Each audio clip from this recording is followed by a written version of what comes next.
ఉదాహరణకి ఫోటోగ్రాఫర్స్ కానీ, అలాగే మనకి ఈ టూరిజం మీద ఆధారపడ్డ సంబంధిత ఉద్యోగాలు, ఉపాధి అవకాశాలు కానీ, ఇవన్నీ నిజంగా చాలా చెల్లాచెదురైపోయిన జీవితాలన్నీ.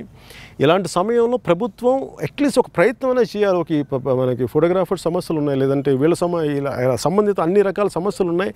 వాటి మీద ఒక రెగ్యులర్ మీటింగ్స్ జరిపి ఆ సంబంధిత మంత్రులు లేదంటే అధికారులు వెళ్ళి మీ సమస్య ఏంటి ఇవి విని, నిజానికి ఆర్థికంగా ఇబ్బంది ఉంటే ఒకసారి చెప్పి అసలు ఇన్ని వినటానికి కూడా అవకాశం లేకపోతే ఎట్లాగా చాలా ఆవేదన కలిగించే అంశం నాకన్నీ.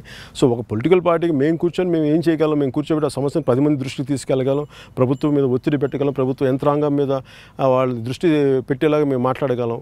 కానీ దీన్ని ముందు నడిపించాల్సింది రాష్ట్ర ప్రభుత్వం ముందు నడిపించాలి, రాష్ట్ర ప్రభుత్వాలే ముందు నడిపించాలని అందరికీ తెలిసిన విషయం.